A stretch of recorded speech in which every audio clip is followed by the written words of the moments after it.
Estamos então falando com o Bruno Geller, sou diretor comercial do grupo Produzir. Sim, Bruno. Respondendo a sua pergunta sobre o subsídio, sobre os subsídios do algodão, bom, temos duas vertentes aí. No Brasil, a gente não tem um subsídio direto, a gente tem alguns incentivos que são reduções de tributos e impostos sobre a cultura do algodão. Cada estado adotou algum tipo de redução, principalmente quanto ao imposto ICMS, onde a gente tem reduções de 60% a 75% sobre a base de cálculo, e também na exportação, devido à Lei Candir, nós temos um subsídio onde é isento a tributação de PIS/COFINS, 9,25%, e ICMS, 12%. Mas a grande questão que eu acho que foi a polêmica que você comentou é referente ao subsídio americano, do governo americano, aos produtores americanos de algodão, onde o Brasil travou uma batalha na OMC contra os Estados Unidos, contra o governo americano, por mais de 10 anos, onde a Associação dos Produtores Brasileiros de Algodão gastou um dinheiro muito grande com advogados lá em Washington, junto à Suprema Corte Americana, e foi a primeira associação de classe ou grupo no mundo a conseguir ganhar uma ação desse gênero contra o governo americano. O governo americano dava subsídios diretos para poder manter o produtor americano no campo produzindo algodão de forma ineficiente. E isso afetava, vamos falar assim, os acordos comerciais globais de livre comércio, onde o produtor americano ele ia lá pelo Step 2, Step 2 que fala, era o Step 1, 2, 3, 4, 5, eram 5 o nome dado a esses incentivos. Um era um subsídio direto, o produtor colhia o algodão americano, pegava um fardo, colocava dentro de uma warehouse, de um armazém americano, ganhava lá $10 por fardo. Ele fazia alguma outra coisa, o governo dava um cheque direto ao produtor americano. Com isso, eles conseguiam sustentar o preço mais baixo do algodão e não deixavam outros países emergentes do mundo ser competitivos, mantendo um preço abaixo do mercado, porque o produtor conseguia produzir nos Estados Unidos com prejuízo, vivendo só do incentivo americano. O Brasil travou essa batalha, ganhou, e foram cerca de 350 milhões que o governo americano teve que pagar na última parcela. A gente já tinha tido uma vitória, acho que se não me engano, em 2012. Daí eles falaram que não queriam pagar a segunda parcela, como que ficou? Mas foram obrigados a depositar. Isso foi aportado dentro do Instituto Brasileiro de Algodão, do IBA, foi criado. O Instituto vai ter uma aplicação somente para alguns destinos voltados ao algodão, para ter benefícios sociais, ambientais, de logística. Vão ter uma comissão que envolve o governo brasileiro, o governo americano e entidades de classe que vão ajudar a gerir o uso junto às associações de classe desses recursos que foram aportados. Mas assim, o governo americano teve que indenizar os produtores brasileiros de algodão. Valores bem. E faz poucos dias que saiu esse último pagamento, a última terceira parcela, digamos. E parece que saiu um outro acordo aí sobre, será que vai favorecer o Brasil? A ação continua, a gente continua reclamando porque eles seguiram com subsídios e recentemente está sendo discutido nos Estados Unidos a manutenção de alguns, eles mudaram a forma de dar esses subsídios e a associação vai continuar brigando para que não deixar que isso ocorra, e que se ocorrer que sejamos indenizados. Certo. E sobre as políticas aqui, nós já falamos que é uma coisa do governo do estado, tem diferença daqui e do Mato Grosso, né, que é onde vocês produzem também. Estou mais familiarizado com a política de incentivos de tributos estaduais do Mato Grosso, que a gente não plantou algodão nessa safra, mas eu sei que o Mato Grosso Sul copiou, em parte, a parte boa do modelo mato-grossense, né, de dar uma redução na tributação do ICMS, mas, por outro lado, é o único estado que restringe o volume de exportação, ou seja, porque eu só posso exportar 40% da produção, os outros 60% têm que ir para o mercado doméstico, e como eu não tenho nenhuma indústria, talvez consuma algodão no estado, eu acabo sendo obrigado a vender para fora do estado e recolher o ICMS para o governo do estado, que é isso que ele quer. Então, de certa forma, ele limita o produtor do sul do Mato Grosso, sul-mato-grossense, a exportar e trazer divisas, dólares para o Brasil. O estado contribui menos com a balança, com o superávit da balança comercial brasileira. Mas com tudo isso, você, Bruno, que entende tanto dessa parte, ainda está assim, otimista para a produção, exportação 2016, 2017? Sim, sim. Pensando na safra 16, 17, o produtor do Mato Grosso do Sul ainda está muito eufórico com os preços históricos de milho, que seria o concorrente natural do algodão, que normalmente a opção fica em fazer uma segunda safra de milho ou de algodão, na melhor época e no melhor solo. E pelos preços altos que temos hoje na cultura do milho, o produtor tem tendido a optar pelo milho. Eu já faço uma aposta contrária. Eu acredito que a melhor opção é o algodão para a safra 16 e 17 no Mato Grosso do Sul. Primeiro, porque a semente e os insumos de milho estão muito altos, porque o preço hoje está muito alto. Só que o indicativo de preço para a safra 16 e 17, para quando o produtor for colher esse milho em 2017, o preço do milho é de estar metade do preço que está hoje. Não um milho de R$40 que a gente viu alguns dias atrás, ou até algumas semanas atrás, mas ao redor de R$20 para o próximo ano. Hoje eu não pegaria mais do que $5, talvez, numa saca de milho. Em contrapartida, o algodão ele está num preço bem mais atrativo, onde eu vejo que dá para ter pelo menos 20% de margem obtida livre, né, na cultura do algodão. No milho eu acho que eu não chego a 5% de retorno. Eu queria saber também sobre o armazenamento, como que é feito aqui no MS, quando vocês produzem aqui, também no Mato Grosso. Vocês têm uma central, um local onde é feito o armazenamento geral, ou tem vários? Ou como... A cultura do algodão é muito específica. Eu acho que 85%, 90% dos produtores brasileiros, eles detêm, ou via parceria ou própria, uma indústria de beneficiamento de algodão. O algodão ele colhe, ele tem a pluma e tem o caroço. Eu tenho que separar, eu não consigo comercializar como no passado o algodão com o caroço. É um mercado que o algodão em caroço hoje é menos de 2%, talvez, do algodão comercializado no Brasil. Então eu tenho que ter uma indústria de beneficiamento, um grupo produzir, ele tem 5 usinas de beneficiamento. Uma no Mato Grosso, uma em Campo Verde, uma em Dom Aquino, uma em Nova Biratã e uma em Mato Grosso no Piauí, lá em Baixa Grande do Ribeiro. Então nós colhemos em São Gabriel do Oeste. São Gabriel do Oeste. Nós colhemos o algodão, ele é transportado até a sede da fazenda nessa usina de beneficiamento, onde se separa a pluma do caroço, da semente. Na hora que eu faço a separação, eu também aproveito para limpar essa pluma, tirar as impurezas, folha, caule, né, sujeira, e colocar ele num módulo de falso transporte que a gente chama de fardo, que tem ao redor de 200 kg. Estando pronto esse fardo, aí sim ele vai para a armazenagem. Ele é armazenado a céu livre, que é o jeito mais seguro de armazenar o algodão. Num armazém fechado tem risco de incêndio, o seguro normalmente não cobre. A céu livre eu coloco ele sobre madeira, jogo uma lona em cima, encapsulo ele bem e eu posso ficar com ele ali 1 ou 2 safras, 1 ou 2 anos. Normalmente ninguém carrega o algodão porque tem um valor agregado muito alto. Mas céu livre você fala assim, descoberto, é coberto, só que... Coberto por lona, mas a céu livre, não dentro de um armazém. E quando chove? Tem uma lona, eu encapsulo ele numa lona. É bem encapsulado. E enrolo ele com uma lona. Tá. Com madeira embaixo e cubro com uma lona.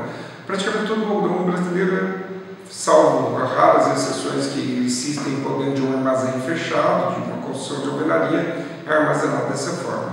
É o jeito mais seguro. E daí pode ficar uns 2 anos? Assim. Até 2. A partir de um ano o algodão já começa a ter alguma perda. Na verdade, há até uma regulamentação internacional para o algodão de uma safra para outra. Após 1 ano, ele já tem até uma tabela de deságio para ele, que pode chegar até 10%. A gente vê casos extremos como o governo da China, que mais de 50% do algodão do mundo, do estoque mundial de algodão, está na China. E eles têm algodão desde a safra 2009. Só que esse algodão, após uma, duas safras, ele perde a cor, perde o brilho, ele começa a ficar amarelado, não tem mais creme, ele começa a ficar mais quebradiço, ele vai perdendo parte das suas características, ele vai sofrendo um deságio, ele perde o seu valor, 10% no primeiro ano, mais 5% no próximo, e vai uma escala que você tem que negociar com o comprador, mas dependendo da armazenagem. O algodão ele é o que a gente chama de higroscópico, ele é uma fibra que ele absorve e perde umidade com muita facilidade. Ele é uma verdadeira esponjinha, um algodão. Tem um ambiente 80% de umidade, ele absorve muita umidade. Estou num clima mais seco, de 20% de umidade, ele perde toda a umidade. Nessa absorção e perda, ele vai afetando a cor, o brilho e as características físicas desse fio. Por isso que antes dele ser transformado num fio fiado, virar um tecido, uma camisa, ter uma tintura que protege, toda uma impermeabilização, algum tratamento, ele está mais suscetível a ganho e perda de qualidade. Por isso, o correto, o Brasil carrega muito pouco, estoca muito pouco algodão. A gente nunca passa com mais de 2, 3 meses de estoque de algodão.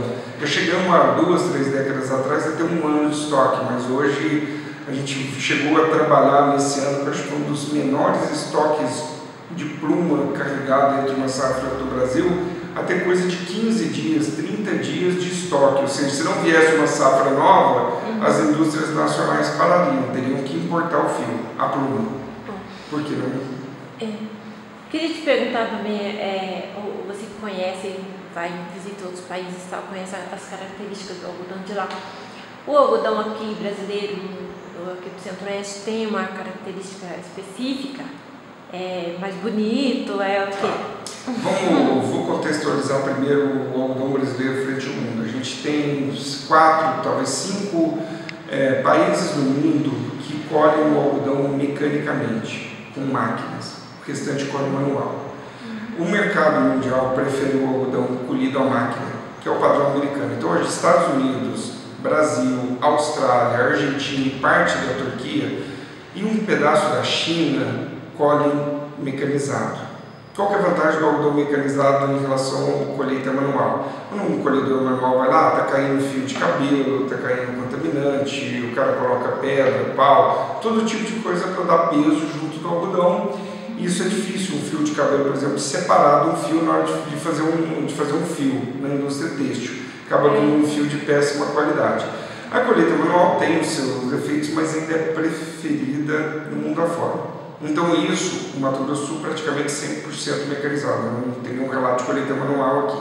Então já é uma vantagem nossa em relação ao mundo. O Mato Grosso do Sul, em relação a outros estados, a gente já ganhou nesse quesito, que a gente ainda tem um pouco de colheita manual no norte de Minas e no nordeste brasileiro. No restante, o Mato Grosso do Sul tem uma desvantagem porque tem muita chuva em excesso durante a colheita, que eu falei, por isso que a gente planta, o Mato Grosso do Sul planta 20 vezes menos que o Mato Grosso, nosso vizinho ali, que lá é aquilo que você falou. Tem uma estação seca bem definida, não chove nos meses de julho, agosto, setembro, salvo em tempo de El Niño você não planta aqui, nos anos de El Niño, a recomendação é não diminuir, o produtor tende a diminuir a área de plantio no Mato Grosso do Sul, porque tem uma incidência maior de chuvas no Mato Grosso do Sul. Nos anos de laninha, como é o que está se desenhando agora para a safra 16 e 17, há sempre uma tendência de aumento de área, porque eu tenho menores volumes de chuva no Mato Grosso do Sul. Então eu tenho talvez um período de colheita seco para eu colher sem chuva. Eu preciso colher o algodão sem chuva. Mas resumindo, a característica do nosso algodão então, boa, tem um padrão internacional em termos de beneficiamento, de laboratório de HVI, de logística, de armazenagem, de vários critérios que são exigidos no mundo afora, da parte socioambiental, a gente aqui também tem certificação pelo selo ABR, tudo, somos um dos estados mais competitivos. Okay. E as tecnologias são muito caras também para essa Os eventos biotecnológicos, eles vieram como uma solução produtor, mas as indústrias detentoras, as multinacionais detentoras, elas acabam precificando esses eventos como o RR, o BT, o BT2, tipo assim, eu gastaria R$1.000 por hectare para controlar isso quimicamente, eles vêm com uma solução e cobram 950, 900. Então dá uma segurança, mas o custo é muito próximo ao controle convencional. Certo. Mas tem também a mão de obra humana, claro. Sim. Tudo isso aí. Qual é o percentual, qual a quantidade de pessoas que trabalham na produção com vocês, no grupo Finesso? O grupo todo tem ao redor de 740 funcionários. Tá? Agora é difícil segregar isso, o que é relacionado para o algodão. Normalmente eu divido pelo faturamento. O faturamento do algodão hoje ele representa mais ou menos um quarto, quase 30% do faturamento do grupo. Né? Então, digamos que um quarto, quase 30% dessa mão de obra estaria destinado ao algodão, ou ao menos é paga com o dinheiro oriundo do algodão. A unidade de São Gabriel do Oeste. Complementando só, alguns estudos que eu já vi que assim, para cada uma pessoa empregada no algodão, a gente tem de mais ou menos 8 externamente que indiretamente são 8 empregos a mais gerados fora. É o cara que conserta o ar-condicionado da colhedeira, é o cara que conserta a parte elétrica da colhedeira, é o cara que faz a revisão das usinas de beneficiamento, é o cara que nos atende com a revenda da semente, é assistência técnica especializada, assim, toda a parte de insumos, fertilizantes, a indústria têxtil que se movimenta a partir daquilo até você virar um fio, virar um tecido, virar uma roupa, ir para a grife, ir parar num shopping ou ir parar numa loja lá na China. Que hoje boa parte do algodão brasileiro é exportado, de 30% a 50% nos últimos anos vem sendo exportado e vem girando, mas assim, movimenta a cadeia. Você falou sobre a unidade de São Gabriel do Oeste. Lá é só para beneficiar? Eu produzo o algodão, colho, beneficio, armazeno e dali ele segue ou para o porto de Paranaguá ou Santos para ser exportado ou para alguma indústria nacional, normalmente localizada no sul do país ou em São Paulo. Quantos funcionários tem lá? Só na unidade em São Gabriel do Oeste, ao redor de 100, aqui no Mato Grosso, ao redor de 80 a 100 funcionários. Incluindo os produtores e os que trabalham nas máquinas e os operadores de plantadeira, os colhedores, os técnicos agrícolas que fazem o monitoramento de praga, o engenheiro agrônomo, o técnico de segurança no trabalho, a nutricionista que cuida da alimentação dos colaboradores, toda a cabeça. É mão de obra qualificada, especializada. Teria como visitar ou falar com um desses produtores? O produtor, digamos, somos nós, né? A gente tem lá um gerente de fazenda, a gente tem um agrônomo, a gente tem uma divisão de funções em cada unidade de produção do grupo. E sim, você pode chegar a qualquer momento, a gente avisa que vai ter uma visita. Importante essa parte pelo seguinte, porque reitero que não temos algodão plantado nessa safra aqui em função do clima que se desenhava para esse ano, né? Foi assertiva a decisão de não plantar esse ano. E também tem o detalhe que mesmo com todas as tecnologias não se dispensa a mão de obra humana, né? O trabalho. Não, pelo contrário, é só uma mão de obra mais qualificada, diferente daquele trabalhador de algodão na década de 70 no Nordeste que ficava colhendo na mão. De como foi a indústria escrava no Brasil, boa parte dela veio para colher algodão ou cana-de-açúcar na mão.